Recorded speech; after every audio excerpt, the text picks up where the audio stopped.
y ha recibido grandes luces de Dios para dar información importante en lo que tiene que ser estrés, terapia, en aspecto de depresión y muchos detalles que aprenderemos con él en esta ponencia. Así que voy a dejar con ustedes sin más preámbulo al doctor Antolín Díaz Trejillo.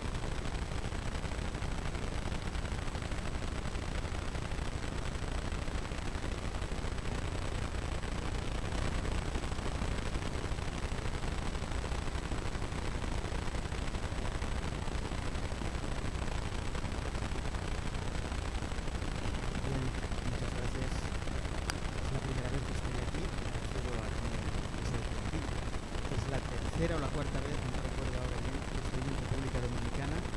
He venido otras veces para cumplir con algún otro tipo de misión. He tenido el privilegio, la oportunidad de predicar. Bien, amigos, es una temática especial, esto hay que tenerlo en cuenta. El sábado por la mañana yo voy a tener un tema especial. Sería muy importante que vosotros intentaréis hacer un esfuerzo por invitar a personas, sean adventistas o no adventistas que a lo mejor lleven un cierto tiempo que no visitan la iglesia, personas que están enfermas y que quieren recibir sanidad, no importa el tipo de enfermedad, y entonces vamos a aprovechar el Shabbat para poder expresar el tema, el poder del perdón de los pecados y la sanidad divina. Este será el tema del sábado por la mañana. El viernes voy a tratar la terapia de la reconciliación. Es un tema,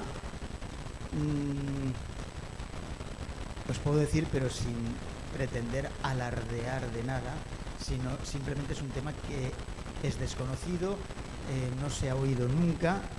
Es la presentación de la parábola del hijo pródigo, pero dentro de unos matices y dentro de unos complementos y dentro de unos elementos que nos ayudan a enriquecernos en esa temática, en ese contexto de la terapia de la reconciliación.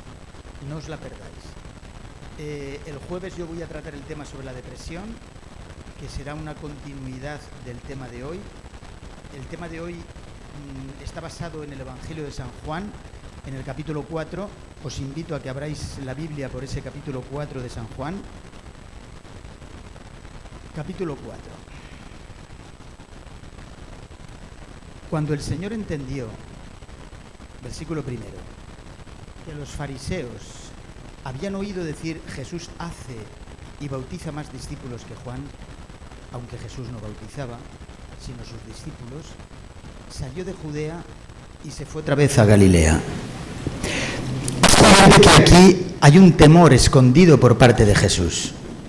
Jesucristo desde el comienzo de su ministerio se ve perseguido, se ve señalado como persona que en el futuro va a ser muerto.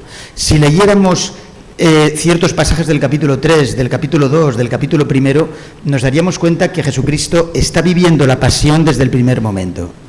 Y una pasión, lógicamente, desde un punto de vista, en fin, del objetivo por el cual había venido a este mundo, a salvar a la humanidad. Y entonces, observen, el evangelista nos dice, cuando el Señor entendió que los fariseos habían oído decir Jesús hace y bautiza más discípulos que Juan, aunque Jesús no bautizaba, decidió salir de Judea. Decidió salir de Judea porque él sabía que tenía que cumplir una misión y no quería llevar a cabo nada que pudiera obstaculizar esa misión, y que él ya había tenido ciertos encuentros con los principales de los judíos. Y dice que le era necesario pasar por Samaria. Los comentaristas se dividen en cuanto a esta necesidad de pasar por Samaria. Podría ser sencillamente de que para ir de Judea a Galilea o de Galilea a Judea el camino más corto es pasar por Samaria. La mayoría de las personas daban una vuelta y se iban por Perea, sencillamente por no tenerse que encontrar en un lugar en el que los secuestros express y otra serie de categorías delictivas estaban a la orden del día dentro de ese camino de Samaria. Después hay otra posibilidad de pensar que, lógicamente, era necesario pasar por Samaria por una misión concreta que él preveía que podía hacer evangelística y que prepararía momentos para el futuro. Vino pues a una ciudad, versículo 5, de Samaria, llamada Sicar, junto a la heredad que Jacob dio a su hijo José. Y quiero que ahora mediten bien en este versículo 6, por los detalles aparentemente insignificantes que contiene, pero que son muy importantes. Y estaba allí el pozo de Jacob. Estaba allí el pozo de Jacob. Entonces Jesús, cansado del camino, se sentó así. Es decir, la expresión "se sentó así junto al pozo" nos obliga a pensar que el evangelista que está escribiendo de incógnito esta escena está viendo cómo se está sentando Jesús. Y entonces nos dice, se sentó así junto al pozo. Esto es uno de los testimonios importantes de que el Evangelio de San Juan no fue escrito en el año 100 ni en el año 120. Es un error garrafal que académicamente nosotros, o muchos de nosotros se han visto arrastrados, sino que el Evangelio de San Juan fue escrito in situ, en el lugar que acontecieron, en los lugares donde acontecieron los hechos. Cuando el evangelista nos está diciendo "y pasó al otro lado del Jordán", nos está queriendo decir que está escribiendo en el lado de acá del Jordán. Si no, esa expresión estaría vaciada de sentido. ¿Por qué nos dirá en numerosas ocasiones tanto Mateo como Juan de que marchó o pasó al otro lado del Jordán? Sencillamente porque está escribiendo y describiendo en el lado de acá del Jordán. Es verdad que a la muerte de Jesucristo se recopilaron esas notas y se recopilaron ciertas palabras que Jesucristo sin duda tuvo con ellos en diferentes momentos de las jornadas que había tenido. Pero evidentemente son testimonios internos de que el Evangelio de San Juan, lo mismo sucede con el de Mateo, se escribieron in situ alrededor, ya confeccionado por entero, año 35, año 36. Independientemente de otros argumentos que podría dar, pero que no puedo ahora entretenerme. Pero sin embargo les llamo la atención a este detalle. No puedo resistir la tentación de omitirlo, cuando lo estoy leyendo. Versículo 7. Vino una mujer de Samaria a sacar agua. Y Jesús le dijo, dame de beber. La mujer se queda un tanto extrañada. ¿Cómo tú, versículo 9, siendo judío, me pides a mí de beber, mujer samaritana?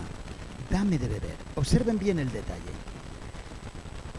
Solamente una petición de favor podía abrir el diálogo entre una mujer y samaritana y un hombre masculino y judeo. Y entonces Jesucristo utiliza lo único que tiene a su alcance para impresionar a la persona que tiene delante. Pero no solamente para impresionarle, sino para iniciar una terapéutica que desde el primer momento nosotros la vamos a observar claramente. Se trata de una terapia de asociación de palabras. Se trata de ir asociando palabras de tal manera de que la persona le obliga a tener que racionalizar las realidades y los hechos que se están expresando y no permitir que la persona se entretenga en el sentimiento. Sentir. Entonces, Jesucristo le dice, dame de beber. Lógicamente, le llama la atención a la mujer samaritana y comienza a racionalizar el hecho. ¿Cómo tú, siendo judeo, me pides a mí de beber que soy mujer samaritana? Porque judeos y samaritanos no se hablan entre sí. Versículo 10, respondió Jesús y le dijo, si conocieras el don de Dios, ¿y quién es el que te dice, dame de beber? Tú le pedirías a él, y él te daría agua viva. Aquí Jesucristo sigue utilizando la terapia de asociación de palabras, pero observemos bien un detalle. Ese dame de beber, con las consecuencias que se derivan, hace aumentar la autoestima de la mujer. ¿Por qué? Porque la mujer, en este instante, dice, ¿cómo tú siendo judeo me pides a mí de beber? Es decir, la mujer se siente útil en esos momentos, se siente provechosa. Es decir, la persona no se considera como lógicamente era considerada en aquella época. Una mujer más o menos objeto, aunque las mujeres en ciertas cosas y en ciertos lugares no siempre han sido objeto meramente. Han sabido mandar y han sabido dirigir en todas las épocas, inclusive en esta, como tendremos oportunidad de comprobar dentro de un instante. Pero lo cierto es que esa mujer podría tener la autoestima baja. Y lo vamos a saber por qué. Porque tiene conflictos serios desde el punto de vista del sentimiento. Las emociones no están actuando de una forma correcta y adecuada en ella. Está teniendo problemas graves a nivel existencial, a nivel personal. Y Jesucristo va a tenérselo que ir arrancando precisamente mediante esta terapia de asociación de palabras. Y entonces la mujer no le queda tiempo a reaccionar por sentimiento. La autoestima aumenta cuando la persona, sea quien sea, se ve útil, ve que realmente puede estar ayudando en estos momentos, era necesaria su participación, y ahora, después de la extrañeza, Jesucristo utiliza un condicional. Observen, si conocieras el don de Dios. Lógicamente, ese condicional obliga a la mujer samaritana a tener que responder con un sí o con un no. Si conoce el don de Dios, entonces se lo dirá. Si no conoce el don de Dios, también lo expresará, quizás a lo mejor con el silencio. Si conocieras el don de Dios, ¿y quién es el que te dice, dame de beber? Tú le pedirías a Él y Él te daría agua viva. Perdonadme, pero me veo muy, muy alto aquí. Y vosotros muy retirados. Vosotros un poquitín retirados. Vamos a intentar acercarnos un poquito más. Sí, gracias. Bien, a partir de este momento, si conocieras el don de Dios y quién es el que te dice dame de beber, ese condicional obliga a la mujer a integrarse plenamente en la conversación. Pero además tiene un final. Y el final es, Él te daría agua viva. Lógicamente, la mujer está haciendo 15 kilómetros todos los días. En esos 15 kilómetros puede ser que lleve 3 ánforas, una en cada mano y otra encima de la cabeza, para su higiene personal y para beber también. Y lógicamente son 15 kilómetros, 7 y pico de ida y 7 y pico de vuelta. Y a aquella mujer le interesa esa expresión. Es verdad que el agua en Oriente se utiliza muchas veces como metáfora. Y la mujer samaritana puede ser que la conociera, porque el agua se le conoce como un don de Dios. Y lógicamente cuando Jesucristo le dice agua viva, la mujer la puede entender desde un punto de vista metafórico o la puede entender desde un punto de vista puramente material.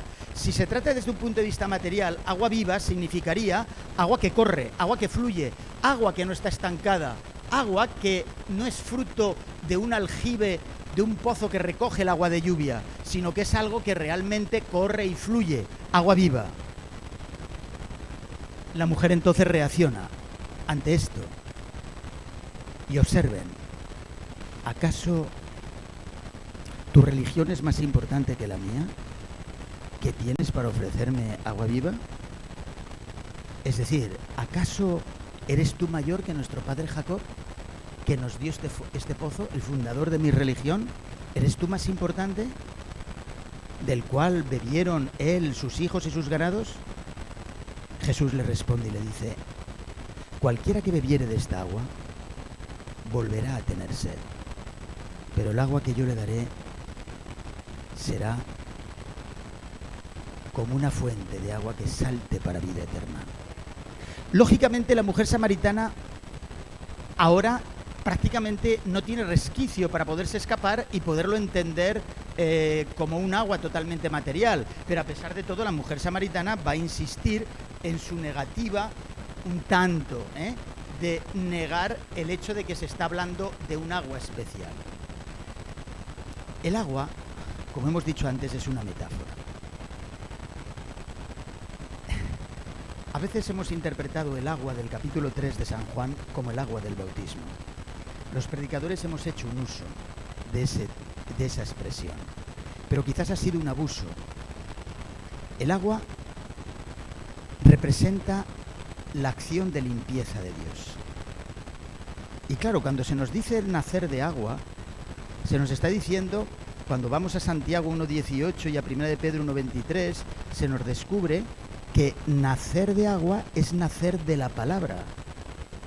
Y la palabra tiene la propiedad de limpiarnos cuando nosotros, esa palabra nos confronta con nuestra propia realidad, nos descubre cuál es nuestra realidad, discierne nuestros pensamientos, discierne nuestra situación, y entonces nosotros acudimos a la palabra.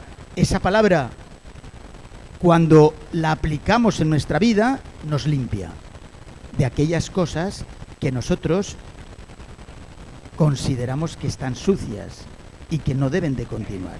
Este es el sentido que realmente tiene aquí el tema agua que Jesucristo nos está hablando, sino que el agua que yo le daré en él, será en él una fuente de agua que salte para vida eterna. Es decir, que cuando esa agua nos confronta, cuando el agua de la palabra nos confronta, cuando el agua, metáfora de Dios, nos confronta con nuestra propia realidad y nosotros ponemos en práctica lo que nos dice esa palabra, entonces nos limpiamos.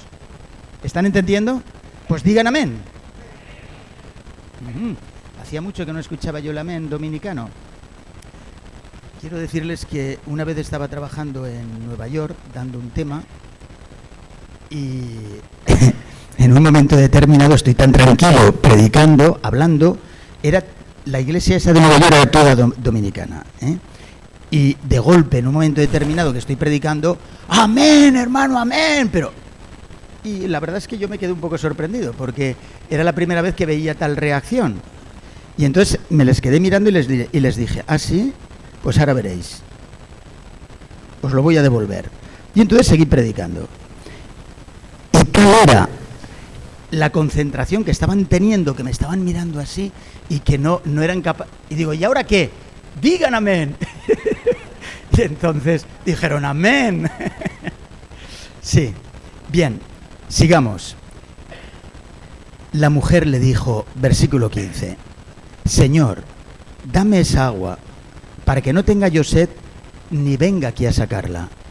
Jesús le dijo, ve, llama a tu marido y ven acá.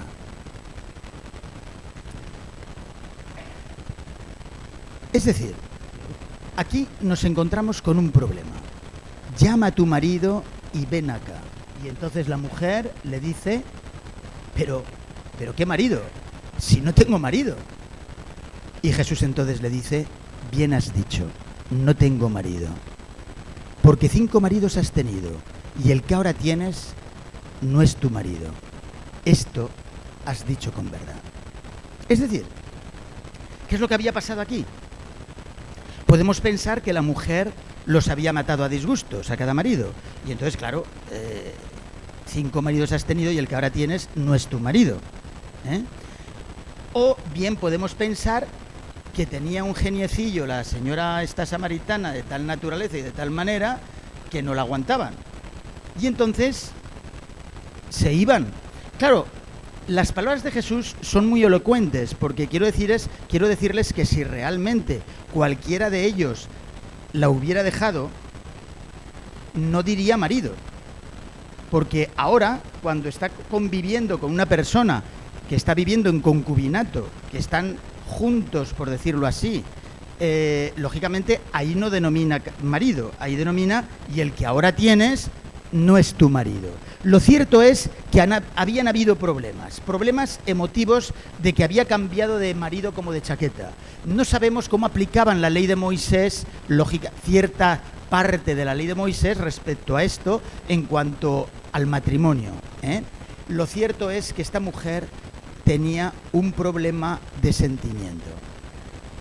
Un problema de sentimiento que no le era fácil el poderlo resolver. Y que Jesucristo ahora mete el dedo en la llaga y le descubre ese desequilibrio que está teniendo. Y entonces la mujer demuestra Jesucristo no hace hincapié en los aspectos morales en estos momentos. ¿Por qué? Porque él sabe que esa mujer necesita curación. No necesita que se le diga, oye, mira, que a ver si cambias de forma de ser. Para poder cambiar de forma de ser, es imprescindible que antes pueda ser curada o curado. Si nosotros queremos, lógicamente, cambiar nuestra manera de ser, nuestra manera de pensar, necesitamos antes curarnos. Hay cristianos que no están sanos, hay cristianos que no están curados. La mujer samaritana era una persona creyente, era una persona que conocía la verdad, al menos hasta los 5 primeros libros de Moisés. Había un cierto sincretismo en la religión de los samaritanos, pero al fin y al cabo era una persona que creía en Dios y que estaba dispuesta a conocer al Mesías.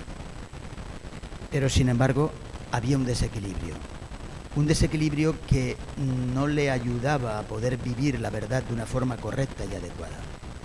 En nuestra época actual hay muchas personas con esa situación, personas que viven de acuerdo al sentimiento. Jesucristo le va a descubrir que esta mujer está estresada, es decir, no ha aprendido a controlar el estrés y por lo tanto no ha podido proyectar de una forma correcta y adecuada dentro de la familia, dentro del hogar, unos objetivos y unas motivaciones adecuadas. ¿Qué es el estrés? El estrés es la reacción no específica del cuerpo a cualquier demanda que se le haga. Es decir, que cualquier actividad que yo realice, sea el de dormir, sea el de llorar, sea el de reír, sea el estudiar, sea el trabajar, sea coger un avión, sea lo que sea, genera estrés. Desde el punto de vista médico, se define como la tasa de uso y desgaste de la energía biopsíquica del organismo. Es decir, que si yo definiera nuestra vida por una línea recta, ya sabemos que en el origen tenemos un límite, pero no sabemos cuánto vamos a vivir. Pues bien, cuando una persona no aprende a controlar el estrés, esa persona se comerá esa línea a zarpazos. Vivirá menos y al mismo tiempo los años que viva los vivirá peor que si aprendiera a controlar el estrés. Repito, el estrés es la reacción no específica del cuerpo a cualquier demanda que se le haga.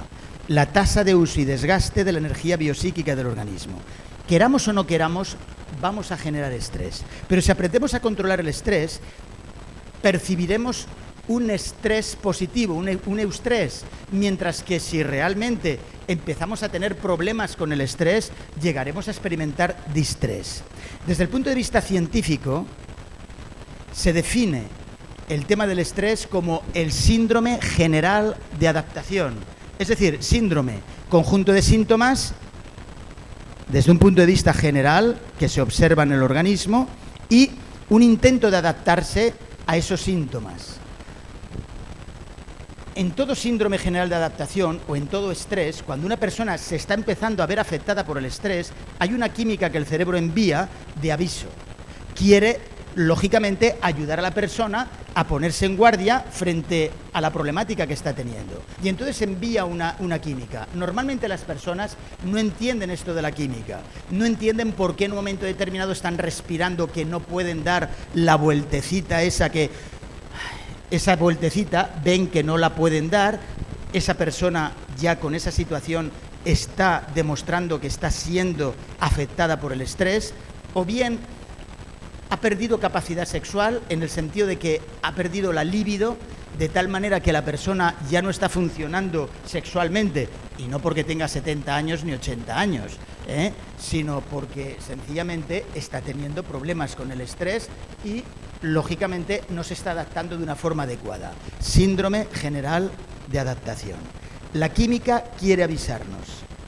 Cuando nosotros no hacemos caso a esa química, el cerebro sigue mandando química, pero esa química ya es una química que nos empezará a hacer daño en ciertos órganos del cuerpo. Primeramente, hay una reacción de alarma dentro de este síndrome general de adaptación. En esa reacción de alarma, la persona intenta por todos los medios el poder conseguir el adaptarse a esa situación y, por otra parte, el poder hacer frente a la problemática que está teniendo. No lo consigue y entonces aparece la siguiente fase, la de la resistencia. Intenta resistir, pero cada vez más la modificación química que se está produciendo en el cerebro está siendo una realidad, un hecho, y sin que se dé cuenta, cuando llegue a la fase del agotamiento, ya estará dominado por esa modificación química del cerebro y se habrá introducido en una depresión sin que realmente se haya dado cuenta. Lógicamente estamos hablando de la depresión común. La depresión común es la peor de las depresiones.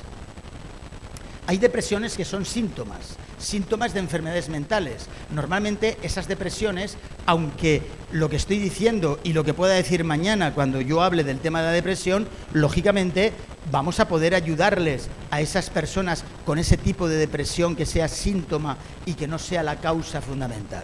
Pero lo que vamos o estamos expresando es la depresión común, que normalmente son millones de personas que la tienen. Hoy día es la primera enfermedad que se tiene a nivel mundial.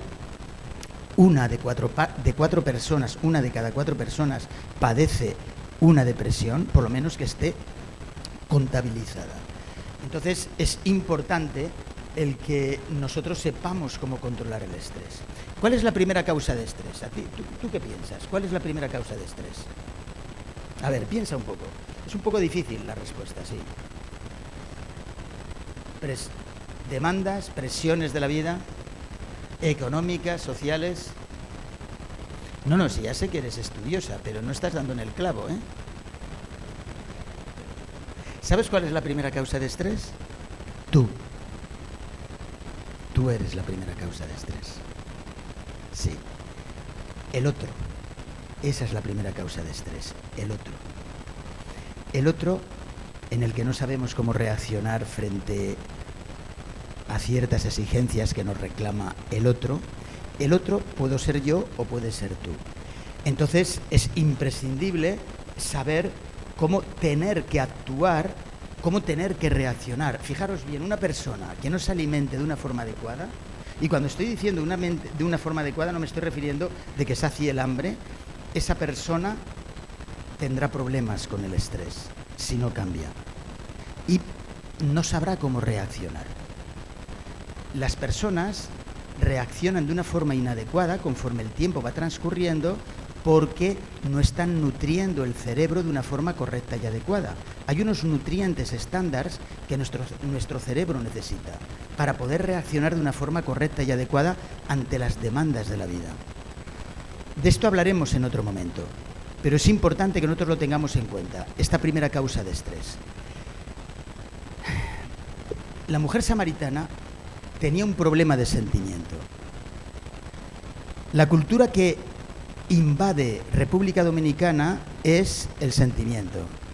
Las personas se rigen por el sentimiento más que por la razón. Antes del pecado, sentimiento, razón y fe estaban coordinados. Después del pecado, el sentimiento funciona aisladamente de la razón y de la fe. En Europa, en otras partes, por ejemplo, del norte de América, normalmente se rigen más por la razón. Tampoco es bueno, tampoco es correcto. Pero regirse por el sentimiento es todavía peor. El sentimiento es lo más traicionero que existe. Y esta mujer lo estaba comprobando. Había cambiado de marido 5 veces. Y ahora con el que vivía no era su marido. Parece ser que estaba de prueba para ver qué es lo que pasaba, para comprobar a ver qué es lo que ocurría, si realmente iba a funcionar o no iba a funcionar. Lo cierto es que esta mujer estaba experimentando el estrés sin que ella lo supiera.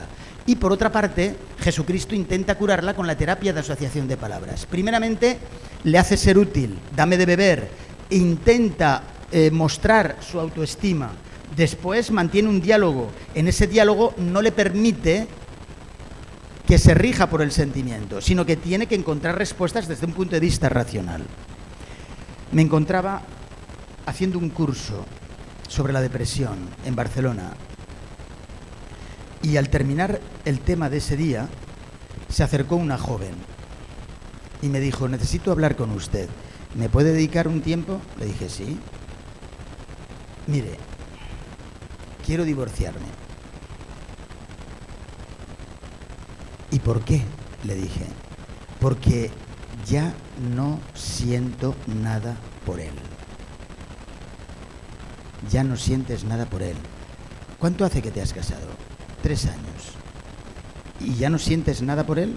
Bueno, ya sé que a los 3 meses hay algunos que tampoco sienten nada, pero en este caso eran 3 años. Es que ha bajado el tiempo desde que yo di este tema.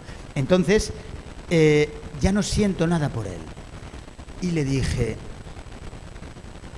¿tú sabes qué es sentir? Tú sabes que estás con depresión, por esto has venido a este curso y, lógicamente, has venido para poder ayudarte en cuanto a cómo superar esa depresión.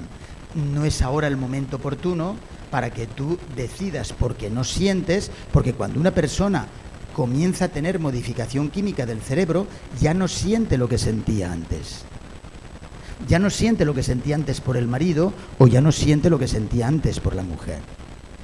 Y ahora no sería el momento apropiado. Sí, le dije. Me dijo, sí, pero es que no siento nada. Y le digo, ¿me quieres describir a tu marido? Y entonces me empieza a describir al marido. Quiero decirles una cosa. Los terapeutas estamos acostumbrados ya a esta situación. Hay terapeutas, bueno, hay personas que vienen y entonces te describen al marido. Y antes lo describían como que no se podía coger ni con pinzas. Es decir, no había nada bueno del marido. O viceversa, no había nada bueno de la mujer, en el caso de que fuera el hombre quien estaba en la terapia. Y, claro, eso no es creíble, que no haya nada bueno en la persona. Hombre, alguna cosa buena tendrá, ¿no crees? Es decir, que eso es lógico. Y entonces le dije, o sea, dejé salir una sonrisa en mis carrillos. Y entonces ella se dio cuenta y dijo, sí, sí es una bellísima persona, porque él, fíjense bien, ella me describió al marido todo positivo, es decir, todo lo opuesto. Normalmente los pacientes han aprendido de que hablar todo lo malo pues no es creíble, y entonces ahora cuando te describen al marido o cuando te describen a la esposa dicen cosas positivas y cosas negativas para que así tú te lo creas. Y entonces lógicamente esta mujer, esta chica me hablaba todo positivo y yo entonces dejé escapar una sonrisa y entonces ella se dio cuenta y me dijo, no, sí, ya sé que es una bellísima persona, pero ya no siento nada por él. Otra vez el sentimiento, ya no siento nada por él. Le dije, ¿qué es sentir que no debes de atracar un banco? ¿Te lo has planteado eso alguna vez? Se quedó mirándome, digo, yo no sé lo que es sentir que no debo atracar un banco. Si tuviera que sentir que no debo de atracar un banco, seguro que ya estaba en la cárcel. ¿Qué es sentir? A continuación le digo, ¿tú sabes lo que es la anemia? Y me dice, claro que sí. Y digo, ¿qué es? Bueno, pues que la persona no tiene ganas de comer. Y digo, ¿y tú sabes cómo se cura una persona que no tiene ganas de comer? Comiendo. Es de la única manera que se cura. Y pasarán 3 meses, pasarán 4 meses, pero el gusto va adquiriéndose.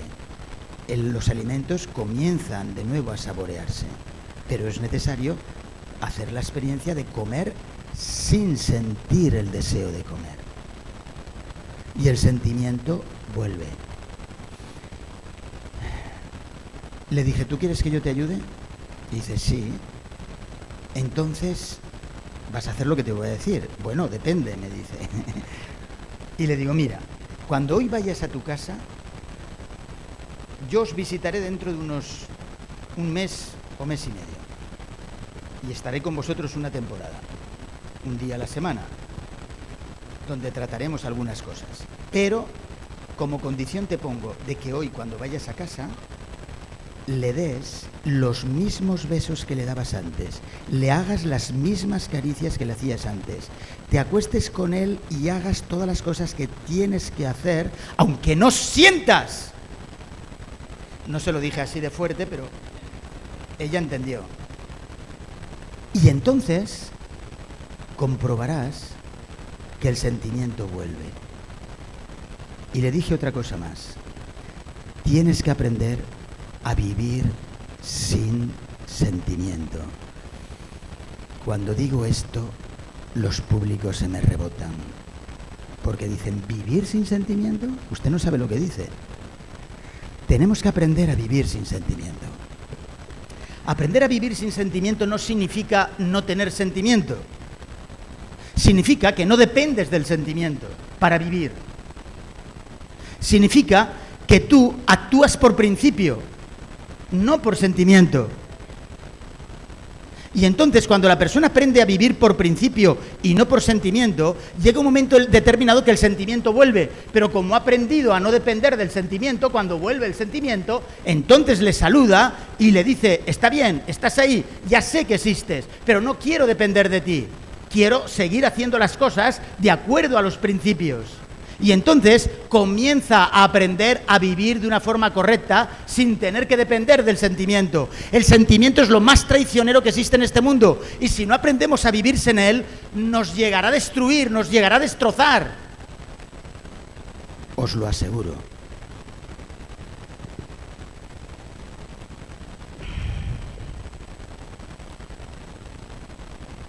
Bien, quedamos en eso. Y ella se fue a su casa. El final de la historia os lo contaré mañana. Bien. De todas formas, si veis que se me olvida mañana de contarlo, me decís, oye, el trozo de la historia que falta de la chica esta a la que después fuisteis a visitar al matrimonio. Bien, amigos. Ahora tenemos, volviendo otra vez al texto bíblico, capítulo 4 de San Juan, a partir del versículo 19. La mujer reacciona ante el hecho de que Jesucristo le ha señalado su problema. Es un problema de desequilibrio, un problema de desequilibrio emocional, un problema en el que el sentimiento juega la parte más importante. Y no podemos permitir que el sentimiento ocupe la parte más importante. El sentimiento tiene que estar sometido a la razón, tiene que estar sometido a la fe y tiene que coordinarse de una forma adecuada. Tenemos que volver otra vez a ligar sentimiento, fe y razón. ¿De acuerdo? Digan amén. Bien. Señor, me parece que tú eres profeta. Versículo 19. Y mira, tengo un problema. ¿Sí? ¿Cuál es? ¿Dónde está la verdad? ¿Dónde? Nuestros padres adoraron en este monte y vosotros decís que es en Jerusalén donde se debe de adorar. El monte se había convertido en el prototipo de la verdad de los samaritanos. Jerusalén se había convertido en el prototipo de la verdad. Y entonces Jesucristo viene a decir, observen, en la respuesta, mujer, créeme, que la hora viene cuando ni en este monte ni en Jerusalén adoraréis al Padre. Vosotros adoráis lo que no sabéis. Fijaros el ecumenismo de Jesús, es muy claro. Vosotros adoráis lo que no sabéis. Nosotros adoramos lo que sabemos. El ecumenismo nos dirá que tenemos que ser muy cautos, que tenemos que ser más humildes, y todas estas cosas, que ya sabéis. Y la hora viene, vosotros adoráis lo que no sabéis, nosotros adoramos lo que sabemos, porque la salvación viene de los judíos. No lo olvidemos, que la salvación no viene de la Iglesia Adventista, ni de los testigos de Jehová, ni de los mormones. La salvación viene de los judíos. Y viene de los judíos porque la piedra angular es Judea. Y la iglesia que Jesucristo fundó era Judea. Los gentiles no existían todavía, No lo olvidemos.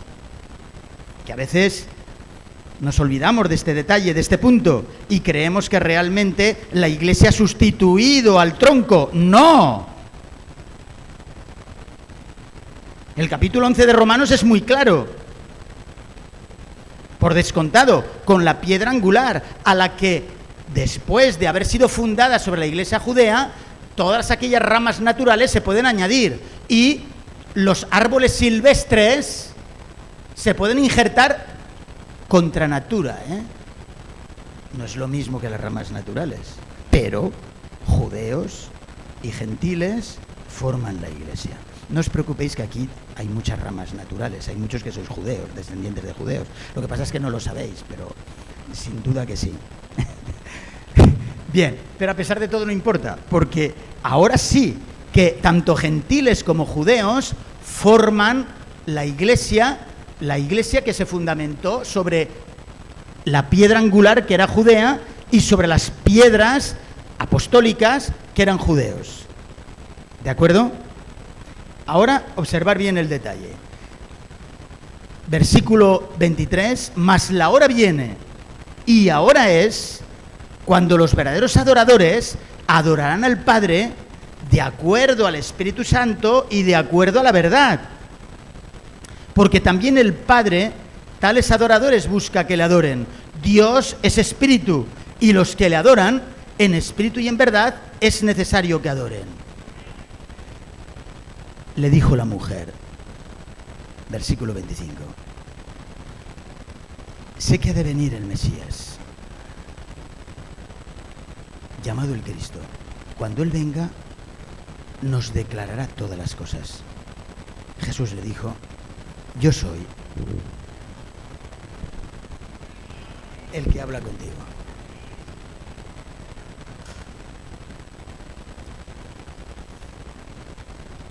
¿Te gustaría conocer más al Mesías? ¿Sí? Te felicito. Que Dios te bendiga mucho. Bueno, estoy mirando. ¿Y a ti te gustaría conocer más al Mesías? Me alegro también. ¿Hay alguna persona que ha venido hoy por primera vez o que ha sido invitada por alguien de aquí, de la iglesia, y ha venido a escuchar este tema? ¿Hay alguien? ¿Sí? ¿Te gustaría conocer más el Mesías? ¿Profundizar más en él?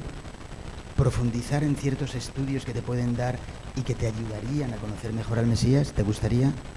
Dios te bendiga. ¿Te gustaría a ti también profundizar más en la Biblia para conocer más y mejor al Mesías? Que Dios te bendiga.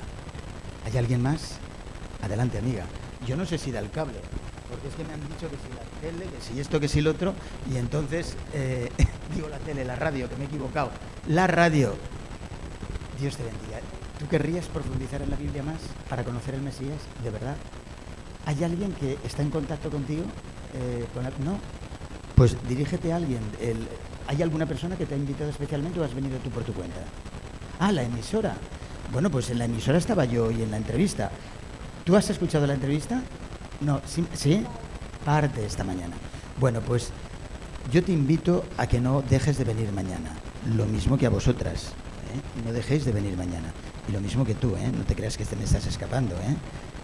¿Has levantado la mano o no has levantado la mano? No la has levantado. Pero yo me he dado cuenta de que, en fin, ¿tú quieres conocer más al Mesías? ¿Sí? ¿Quieres que profundicemos en la Biblia más? Ya sé. Por eso digo profundizar más. ¿Te gustaría? Muy bien. Que Dios te bendiga. Si te acercas te doy la mano. Si no... es que esto estoy un poquitín así. Que Dios te bendiga mucho. Muy bien. ¿Tú quieres también conocer más al Mesías? ¿Profundizar en la Biblia? Para llegarle a conocer. ¿Quién te ha invitado hoy? ¿Te ha invitado alguien o has venido por tu cuenta? Una amiga, pero ¿no está aquí? No sabes si está aquí. Pues hombre, esta amiga le dices que mañana venga. Le invitas tú a que venga. ¿Eh?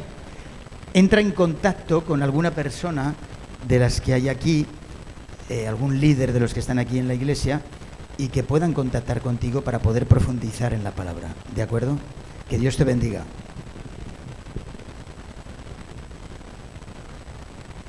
¿Hay alguien más que quiera conocer al Mesías más profundamente? Gloria a Dios.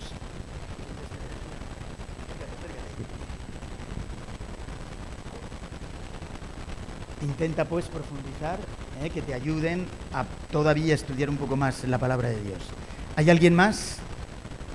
Hoy por ahí levantan las manos, ¿eh? Oye, pues hay personas, ¿eh? Oye, pues entre todas las personas que han venido han llenado la iglesia. Si no hubieran venido estas personas, habría miembros que faltaban, ¿eh? O sea que hay que Bueno, te saludo.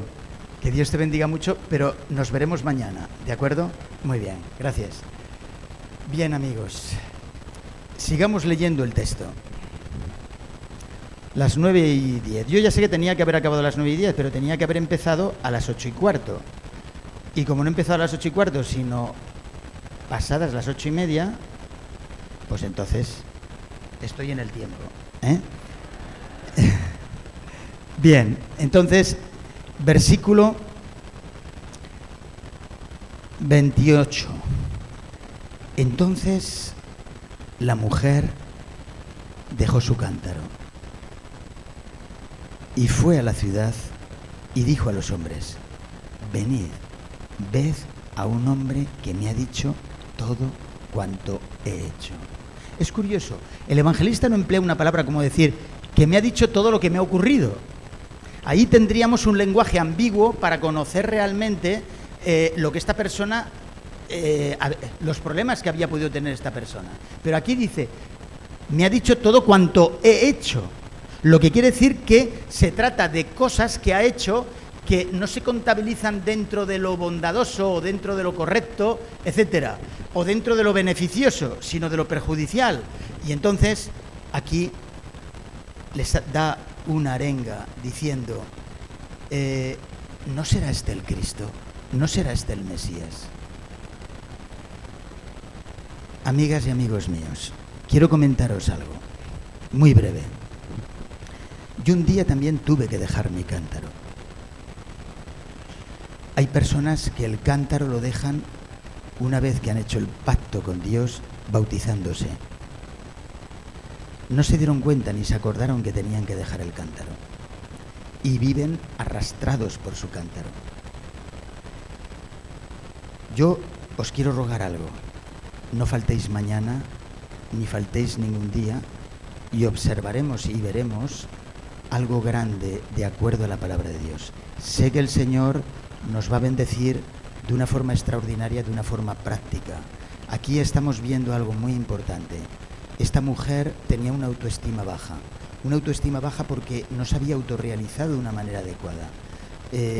5 maridos has tenido y el que ahora tienes no es tu marido. Es decir, no había habido un equilibrio emocional de una forma correcta y adecuada.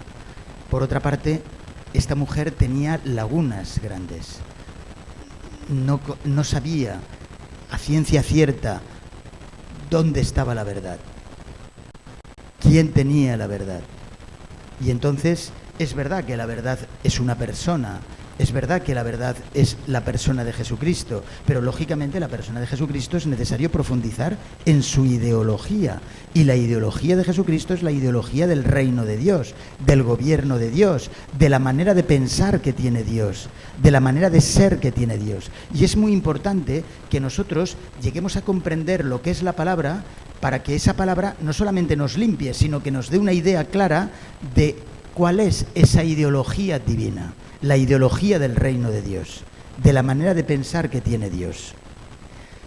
Bien, termina este párrafo diciendo que muchos de los samaritanos, versículo 39, de aquella ciudad, creyeron en él por la palabra de la mujer que daba testimonio diciendo, me dijo todo lo que había hecho.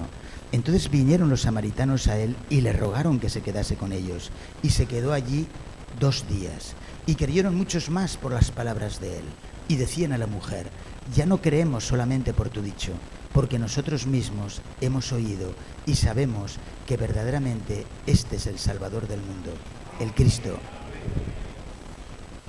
Nos sorprenderemos el sábado cuando yo tenga la oportunidad de hacer ciertos llamamientos con relación a la enfermedad y con relación a la sanidad divina. Yo sé, y no me preguntéis por qué lo sé, porque lo sé, que varios de los que estáis aquí y varias de las que estáis aquí estáis pasando por una depresión, estáis pasando por una fase depresiva, estáis pasando quizás una cierta ansiedad. Se ha modificado la química del cerebro, ya no sentís como sentíais antes, inclusive en las cosas de Dios. Ya no sentís a Dios y hay algunas personas que rodean su creencia en el sentimiento de Dios. Y hay incluso grandes y gran cantidad de predicadores que dicen tenemos que sentir a Dios. No. La salvación nunca será por el sentimiento. Y no necesitamos sentir a Dios para creer en el Dios que se revela. En el Dios que creemos es el Dios que se revela y se revela por medio de la palabra. Y aquí tenemos la seguridad. Y cuando los pensamientos automáticos, y los que me estáis escuchando, algunos de vosotros sabéis de qué estoy hablando, cuando los pensamientos automáticos asolan al deprimido o a la deprimida y empiezan a dar vueltas y vueltas sobre esos pensamientos que no les permite vivir de una forma adecuada durante el día, y cuando llega la noche no pueden dormir porque el pensamiento automático se ha instalado de tal manera que no pueden quitárselo de encima. Pues bien, vamos a ofrecer pautas, orientaciones de tal naturaleza y de tal manera que superaremos esas situaciones de la depresión. No faltéis. Venid mañana, venid con alguna persona que sepáis que tiene algún problema de esa naturaleza. Dejemos que las paredes se ensanchen. Que Dios os bendiga. Amén.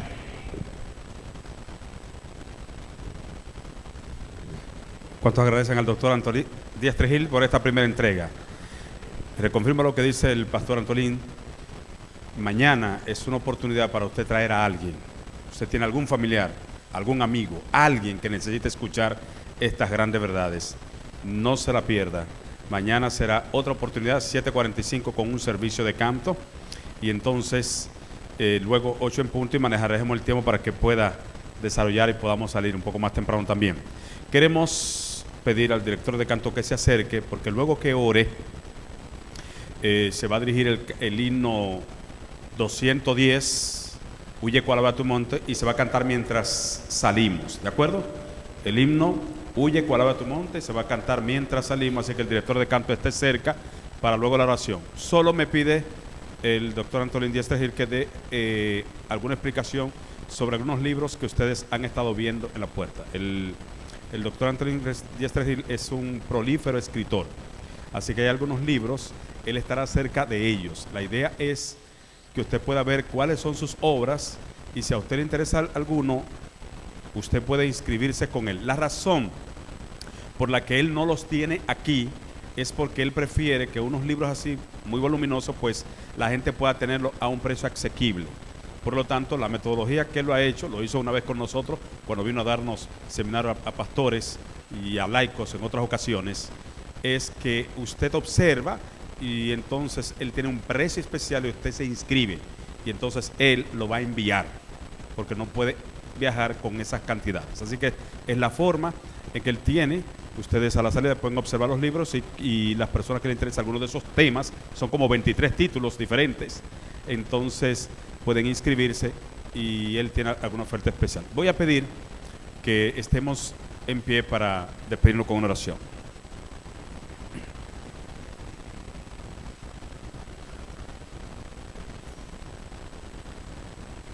Dios y Padre, gracias porque nos ha traído a este lugar y hemos sido bendecidos con tu palabra. Queremos, oh Dios, que cada persona que está aquí pueda, oh Dios, sentir no solamente el sentimiento que hace que las personas actúen, sino la razón poderosa de tu Espíritu que nos lleva a obedecer tu palabra. Aquí, oh Dios, ponemos en tus manos a cada persona, cualquiera sea su necesidad. Y rogamos, oh Dios, que lo que hemos aprendido hoy nos dé el entusiasmo para que otros amigos y familiares puedan venir con nosotros a ser sanados y curados. Que esta jornada de restauración y bendición se cumpla en nuestros corazones y que tú levantes bandera de victoria en este lugar. Al salir de aquí, llévanos con bien a donde vamos y mañana permítanos seguir glorificándote en este lugar. En el nombre de Jesús. Amén. Muy bien, pueden sentarse. El director de canto, podemos cantar huye cual ave a tu monte, y los diáconos dirigirán la salida de manera ordenada. Vamos a esperar que los diáconos dirijan la salida de manera ordenada mientras cantamos.